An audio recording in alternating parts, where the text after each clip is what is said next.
So the title of this talk was What Makes Useful Research? And like each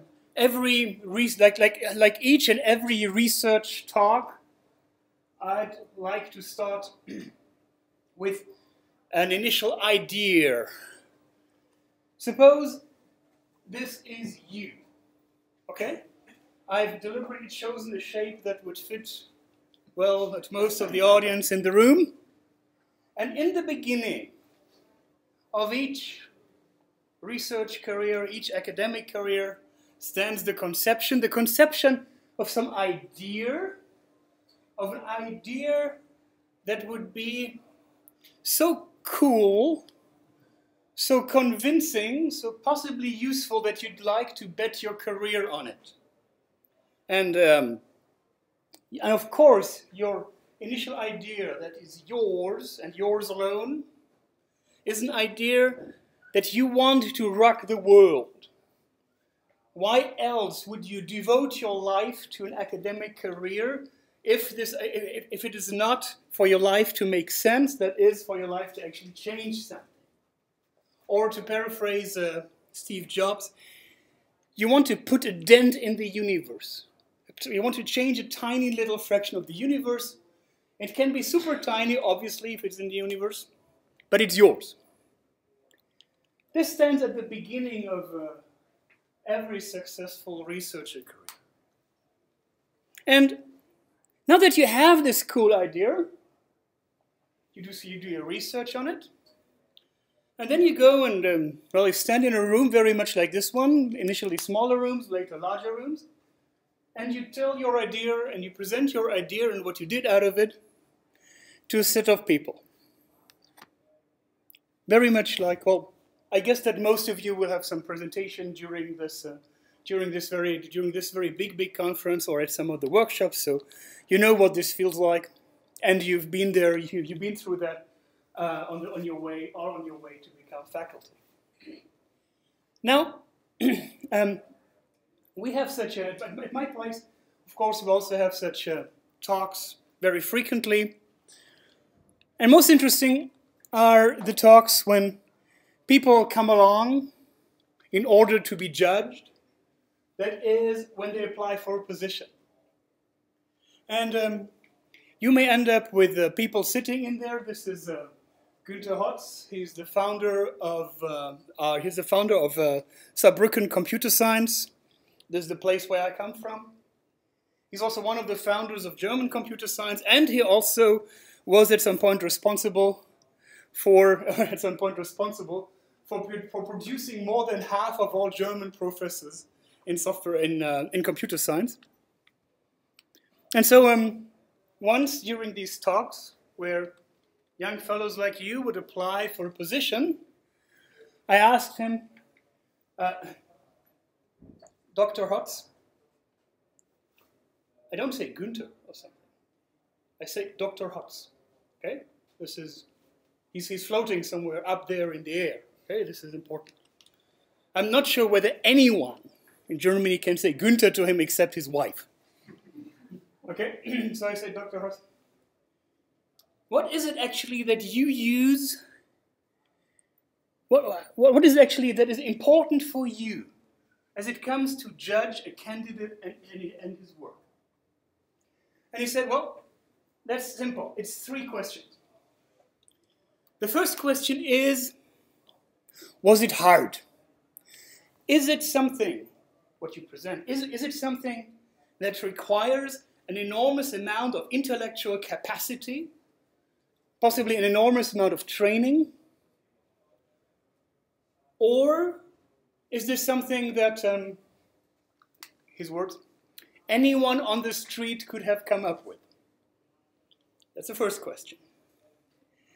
Second question is it elegant?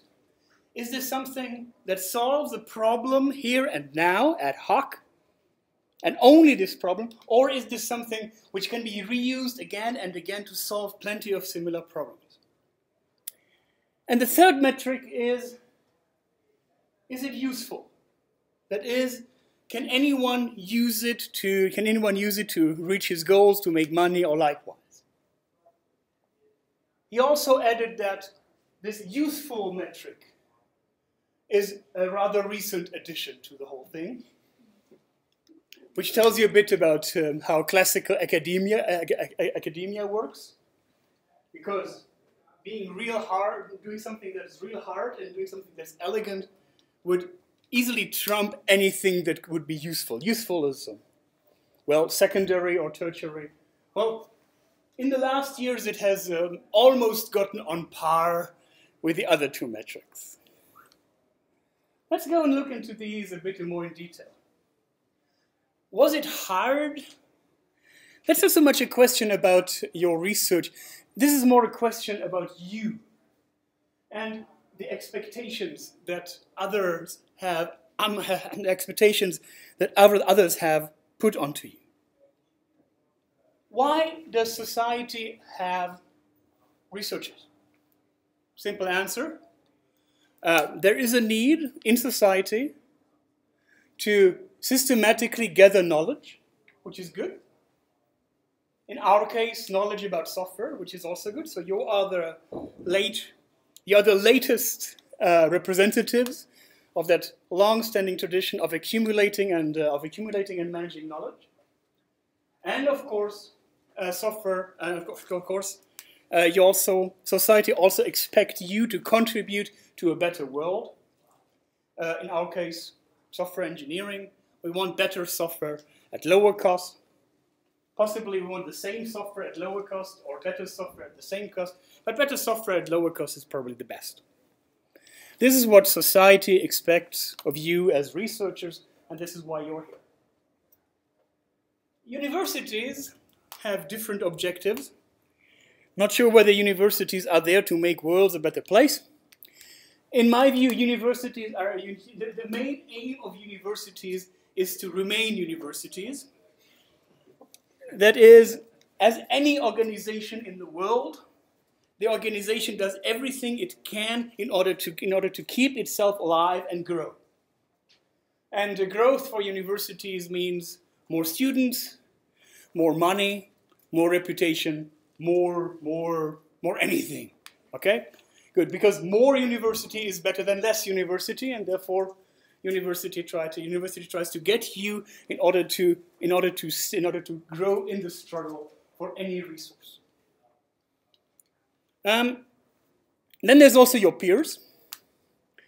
Your peers, interestingly enough, well, they are happy if you contribute to the goals of society and the university, but mostly they look at you as sparring partners for intellectual challenges.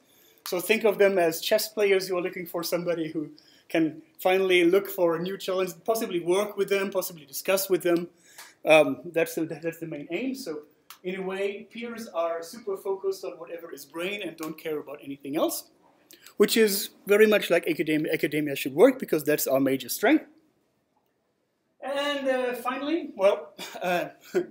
finally, your friends and family also have expectations on you.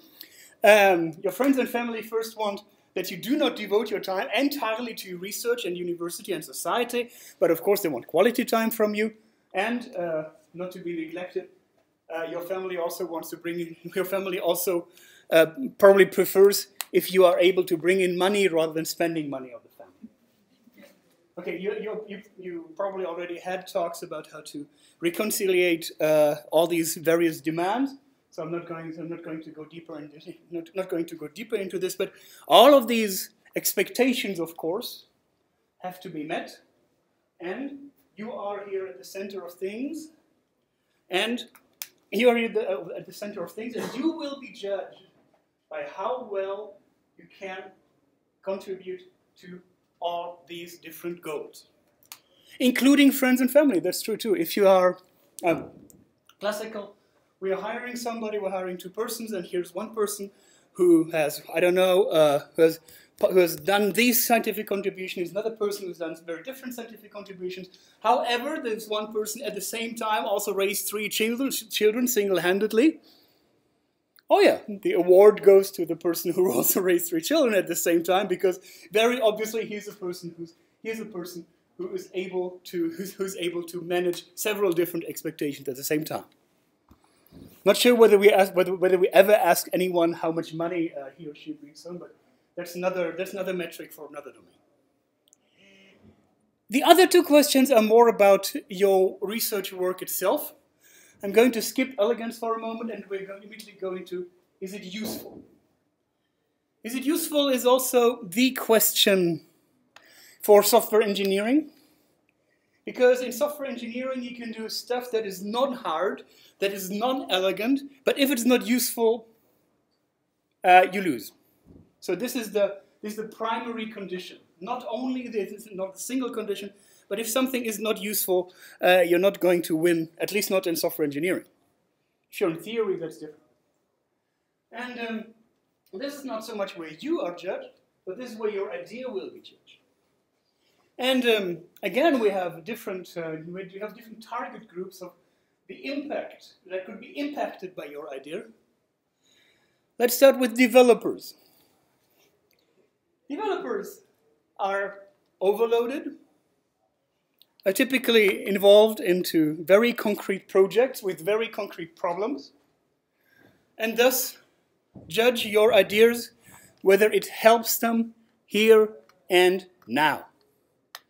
That is, I have the problem I'm working on project X in environment Y and with the tool Z, and if your approach does not help me immediately here and now in solving this problem, you can go away right away. At Microsoft, they call this the bullshit factor. Every developer can spend 3 minutes listening to bullshit. After that, it's bullshit, you go out. 3 minutes. In 3 minutes, you have to convince the developer that what you do solves his or her problem. And this has a number of consequences for your work. In particular, as it comes to assessing your work again, because the first thing, does the problem actually exist? You're working on solving a problem. Does the problem actually exist? Ever ask yourself that? I thought that debugging was a problem. Do people have trouble with debugging? I still don't know that. Does your approach solve the problem in principle or in reality? In theory and practice are the same. In practice, they're not. So principle and reality is the same thing. You talk to people who solve a problem in principle, and from their perspective, if it works in principle, it has to work in reality just as well. If you talk to people who deal with stuff that works in reality, they will happily point you out to all the assumptions that you've made in order to make this thing work in principle, and all the omissions you made, and all the details you forgot. And these assumptions are also important. What are the assumptions that your specific solution makes? And how much change will your solution require? There's hundreds of people who say functional programming is far better than imperative programming, woohoo! And that's certainly true in principle, not sure what this is in reality, but how much change is this going to require? If we need to change all of our programming language, all of our existing infrastructures, and rebuild them from scratch, yes. That sounds like something that so far should better work in principle, but not so sure whether this is going to work in practice. If you talk to managers, that's where money comes in. Very different perspective, by the way. Developers care about their productivity, managers care about costs and risks. What's the cost of your solution? Ever thought about that? What's the benefit, and when do I get back a return for my investment? And these questions, which are also generic questions, translate into questions that could be asked for your work. What is it that you do improve? Is it the productivity of developers? Is it the quality of their work? Do you reduce the risk of work? What is the cost for this? I mean, this morning I was in a recommender systems workshop, for instance.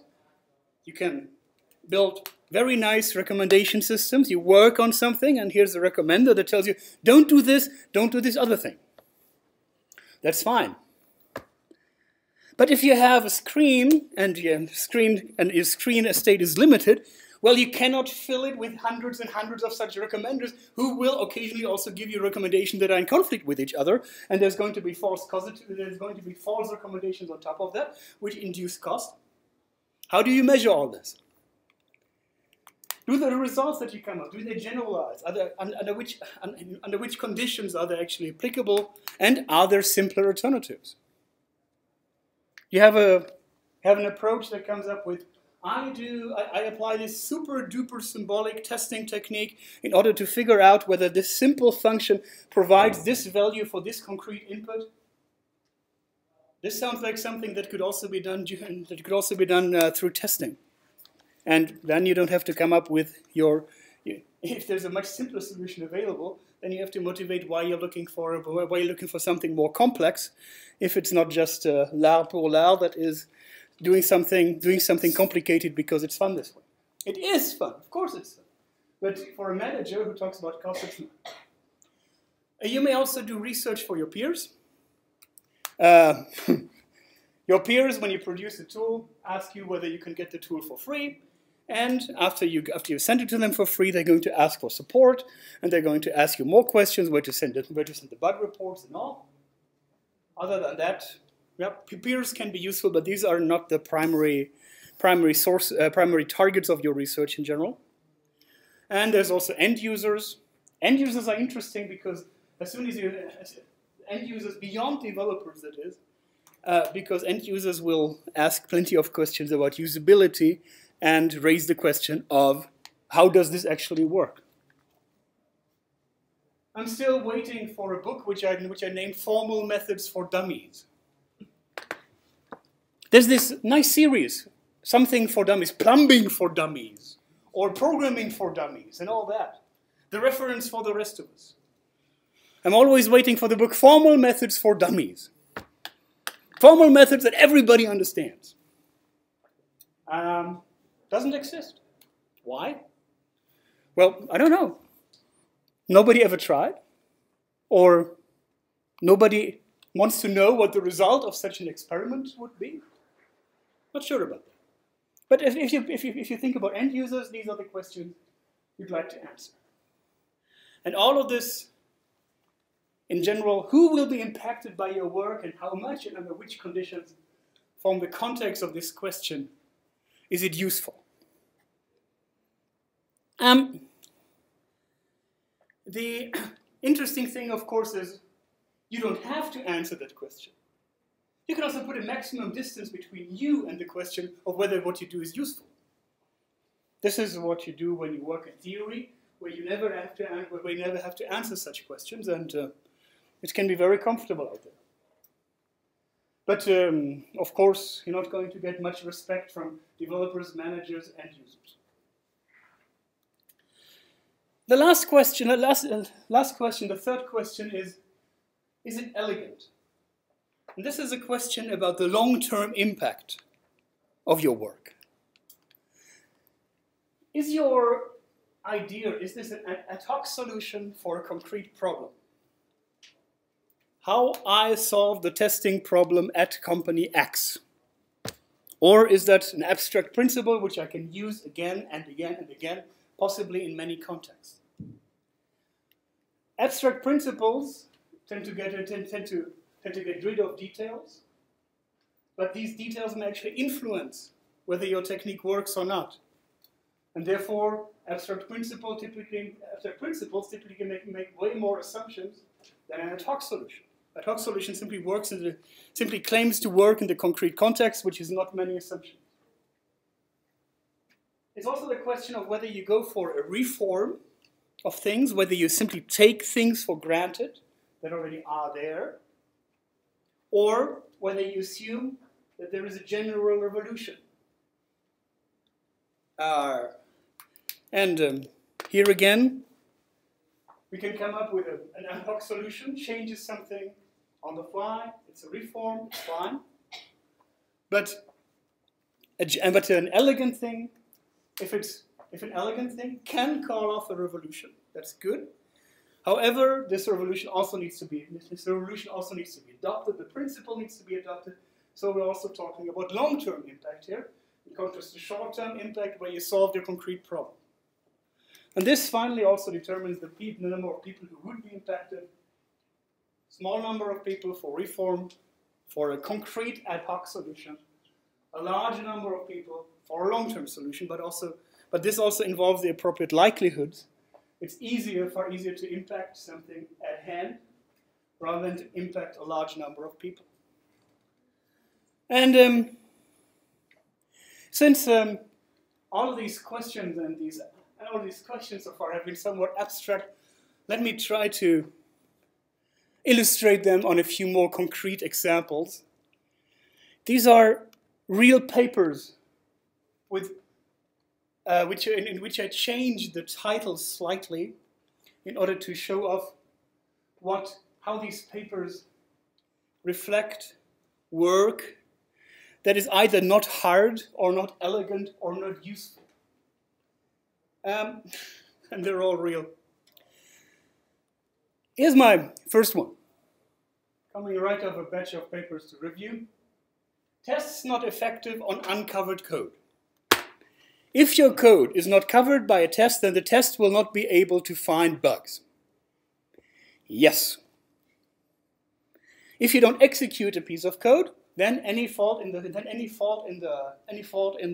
program, then any fault in the appropriate code will not reveal a bug.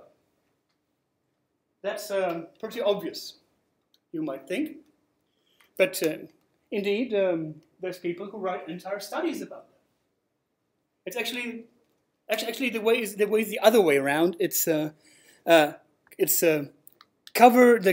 coverage of code is correlated to the test effectiveness, but in a way that you can immediately see that if code is not covered, then the test cannot be effective.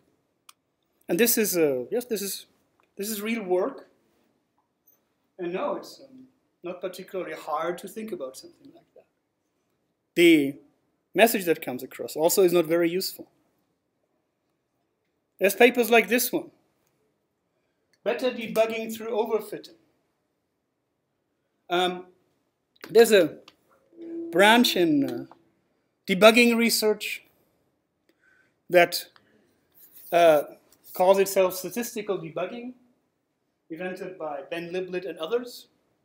Great technique initially, but with the invention of a benchmark and a way to measure whether your statistical prediction is better on this benchmark than another one, has led to a flurry of papers in which people take this micro benchmark, this is a small set of small artificial programs with artificial bugs, and show that their super duper elaborated statistical technique is better than the state of the art on selected benchmarks by a small amount of, by a very small percentage.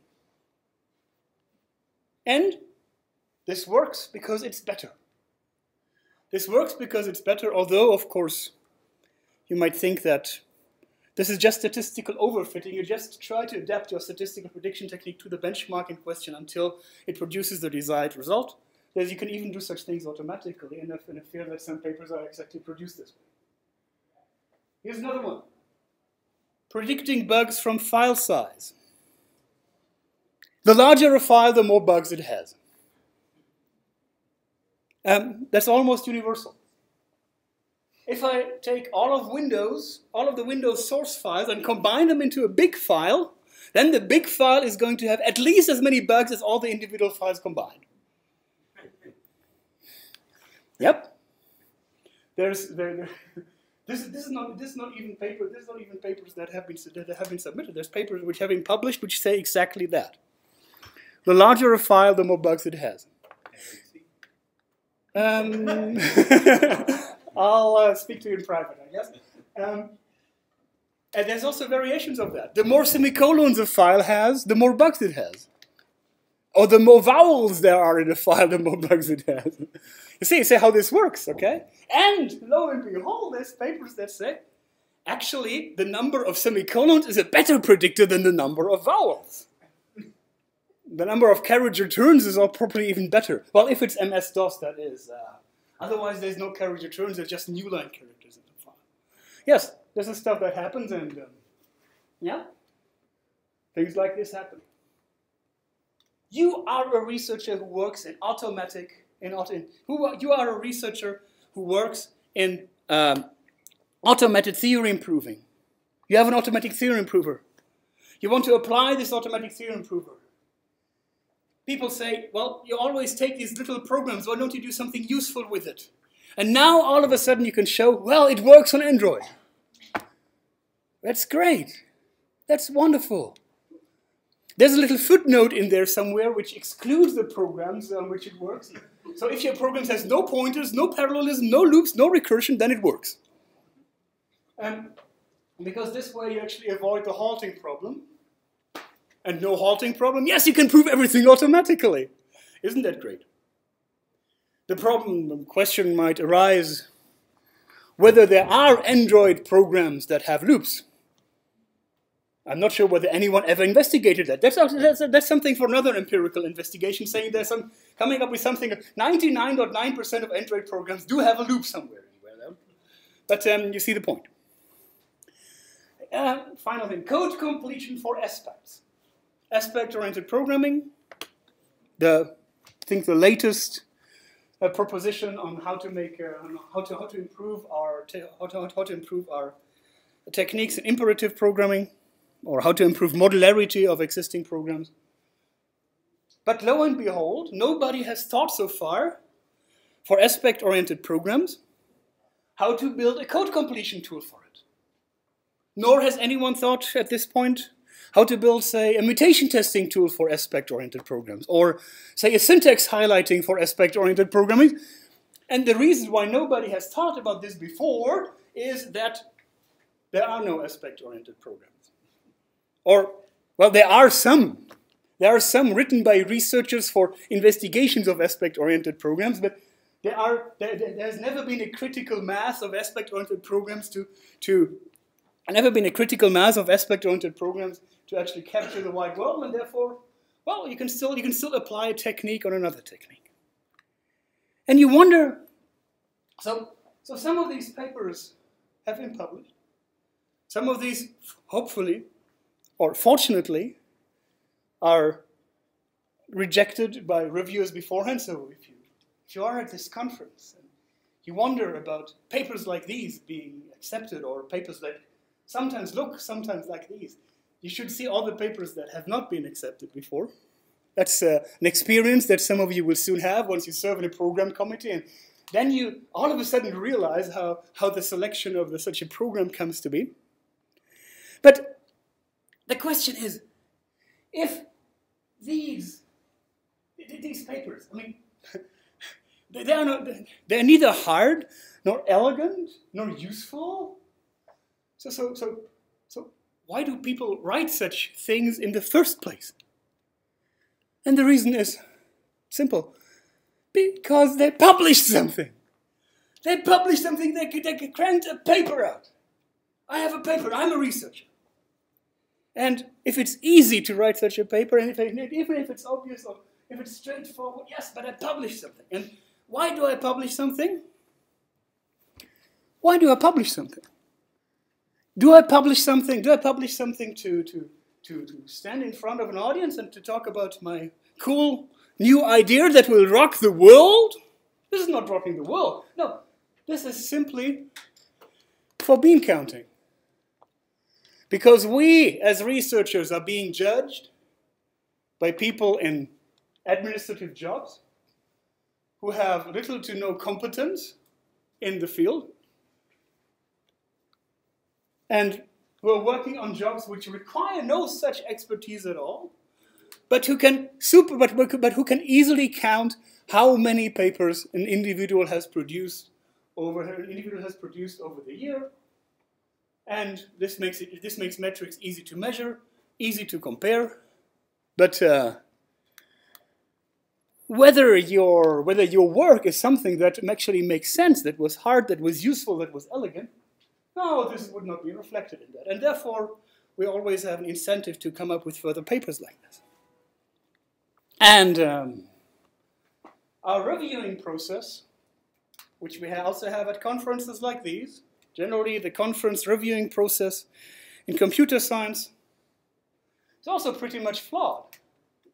Because not only do you as authors have strict deadlines by which your research must be ready at all costs and be submitted, lo and a sudden, it's incredible that in the last 24 hours before the ICSI deadline, all experiments come to a successful completion. How can that possibly be? Okay? It is easy to explain if you define success, of course. If you define success at the very moment of submission, then it's fine. Normally you'd think that you first define success and then you do something until you have success, you submit it to whatever, you talk about it. No, that's not how it works. Everything is ready at the deadline.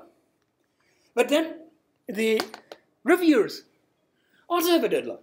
6 weeks after you submitted your paper, the reviewers are supposed to provide their reviews. I'm just currently on a program committee. We are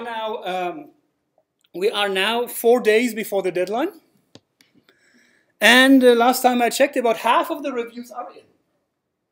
Just the same thing. In the last 24 hours between the reviews, all of a sudden, all these reviews come in. Okay? It's magical.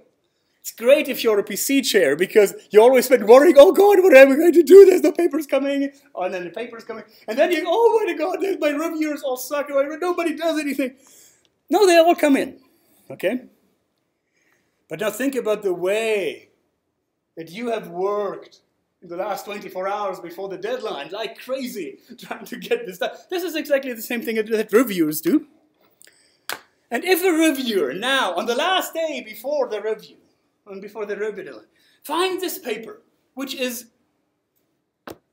well, this real cool idea, which is hard to assess whether this will make sense, whether this is going to be useful, whether this is elegant or not, where we actually need to spend time and expertise in order to figure out what's going on.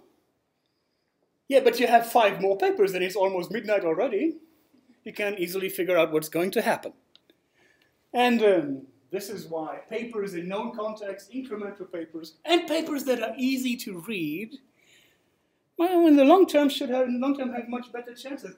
Let's take a look again at our examples. Code completion for aspects. Aspect-oriented programming is cool. Code completion is cool. And therefore, the combination of both must be cool too. I could also say code completion is not very significant. Aspect orientation is not that significant. And the multiplication of 2 rather insignificant things does not necessarily make something more significant. But yeah, that's the way it works. Come up with a couple of buzzwords and it's fine. That's what the reviewers do. Same goes over here. Automatic proving is fine. Android. We desperately need this for Android. Android, huge security problem. If we find a way to prove this, that it works automatically, oh, the world would be saved. As long as it contains no pointers and loops and so on, but it's a step in the right direction, isn't it? I mean, let's do programs without loops now and programs with loops in the next step.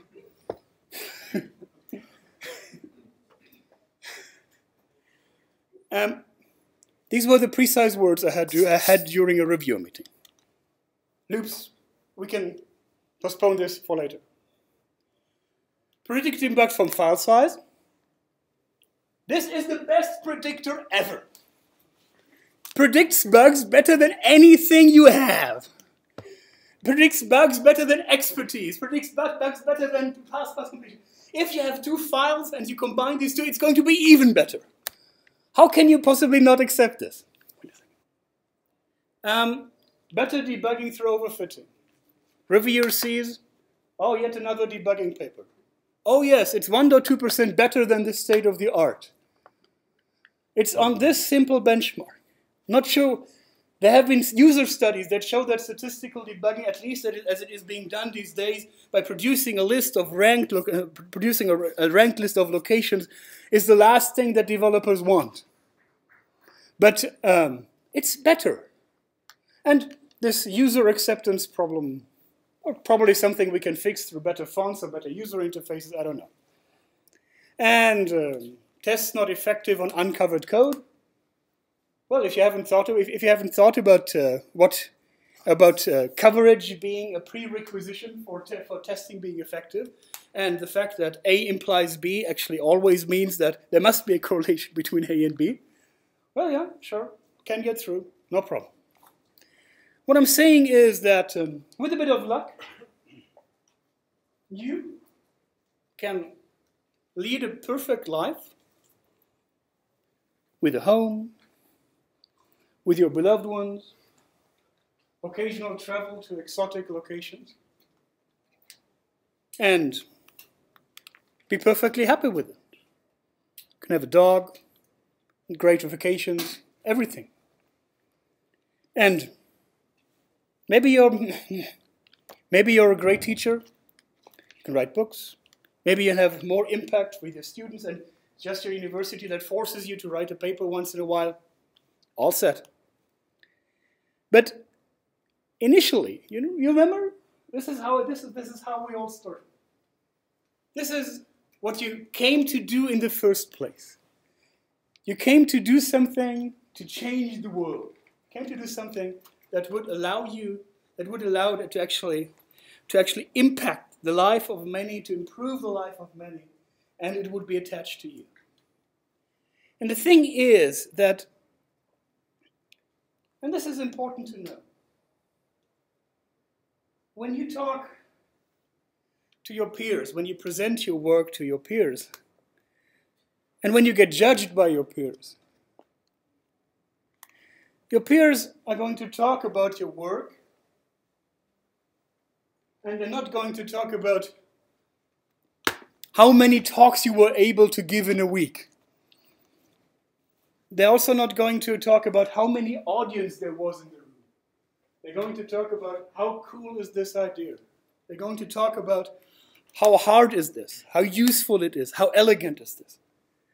And when they write letters for you, for the advancement of your further career, that's the same thing they're going to write. They're not going to stick with numbers. They're going to say, I read this paper of that person, and I think this is important because, and this other paper, here's 3 big contributions, and this is why I think this person, this is why I think this person must proceed on his or her career path. And this means that there's both an idealistic reason for you to continue working on stuff that is hard, elegant, and useful, but also very pragmatic reasons. In the assumption that in the end, the good things will win. Yes, good research will eventually make its way. And with that, and these 3 questions, was it hard? Is it elegant? Is it useful? Well, I hope to have given you some ideas about how to conduct your future research, and I wish you a great career in software engineering. Thank you very much.